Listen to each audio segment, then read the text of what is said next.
शर्म आनी चाहिए, मैं लाज आनी चाहिए।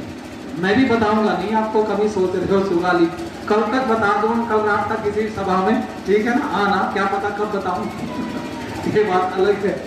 सुनो, कृष्ण के दादा की बेटी थी, अर्थात कृष्ण की बुआ हुई, और कृष्ण की बुआ थी उनके पिताजी की सगी बहन थी। पर हमने पढ़ा कुंती भोज की बेटी से नाम पड़ा कुंती। तो सुनो, कुंती भोज कृष्ण के दादा के मित्र थे, उनके यहाँ कोई संतान नहीं थी, इसलिए अपने मित्र की संतान को गोद लिया था। कृष्ण के दादा से उनकी बेटी को कुंती को मांगा था। इसका नाम तो कुछ और था, नाम बता दूंगा सारा पोल खुल जाएगी, और पोल नहीं खोलनी मुझे। इसको उनसे मांग करके लाए थे कुंती भोज, तब कुंती भोज ने अपना नाम देकर के कुंती रखा इसका नाम। ये कृष्ण की सगी बुआ थी।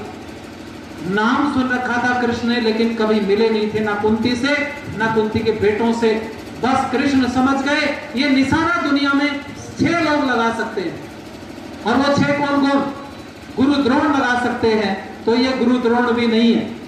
कर्ण लगा सकता है, तो कर्ण को उठने नहीं दिया गया। मैं लगा सकता हूं, तो मैंने भी नहीं लगाया।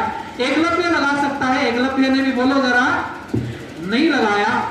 और एक अर्जुन लगा सकता है, बस हो ना हो दिमाग यही घूम करके आया, हो ना हो ये अर्जुन है, क्योंकि भेष बदल करके आए होंगे।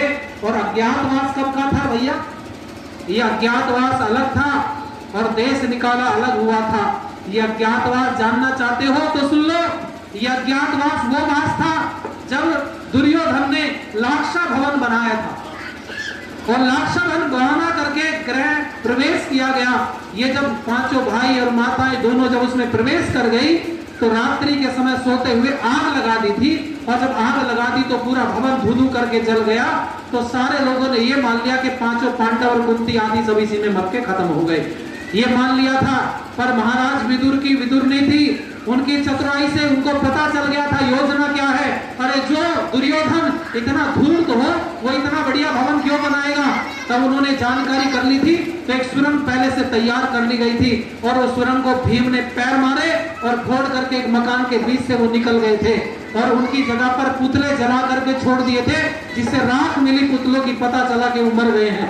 ये वहां से निकल गए, निकल करके जब छुपे हुए घूम रहे थे, इस वास को अज्ञातवास कहा गया। समझ में आया पूरा खाका?